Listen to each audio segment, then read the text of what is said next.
నేను ఎక్కడ ఏ ప్రాజెక్ట్ని కట్టినా మీరు ఒక్కసారి చూస్తే ఎక్కడ కూడా ఫెయిల్ కాలా. హైదరాబాద్లో ఎయిర్పోర్ట్ కట్టాం, 5,000 ఎకరాలు. నేను డే 1 ఒకే మాట చెప్పాను, నేను చెప్పింది మీరు ఎయిర్పోర్ట్కి భూమి ఇవ్వండి, ఇక్కడ ఎయిర్పోర్ట్ కడతాం, లిబరల్గా కాంపన్సేషన్ ఇస్తాం, అది పక్కన మీరు కొనుక్కోండి, దీనికంటే 10 ఇంతలు రేటు పెరుగుతుందని చెప్పి చాలా స్పష్టంగా చెప్పాను. వాళ్ళు ఆ పని చేశారు.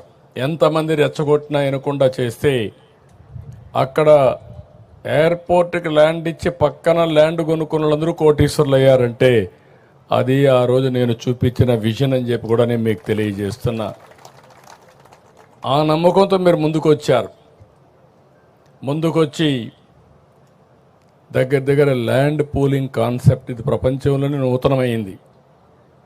ఎక్కడ ఏ దేశంలో కూడా సక్సెస్ కాలా. అలాంటి నూతనమైన విధానానికి ఆ రోజు నారాయణ గారు, శ్రావణ్ కుమార్ గారు, పుల్లారావు గారు కూడా ఉన్నారు. ఆ రోజు మంత్రి పుల్లారావు, స్థానిక శాసనసభ్యుడు మనం శ్రావణ్ కుమార్ గారు, నారాయణ గారు మంత్రి. మీ అందరితో నెగోషియేషన్లు చేశారు, మీరందరూ ముందుకు వచ్చారు.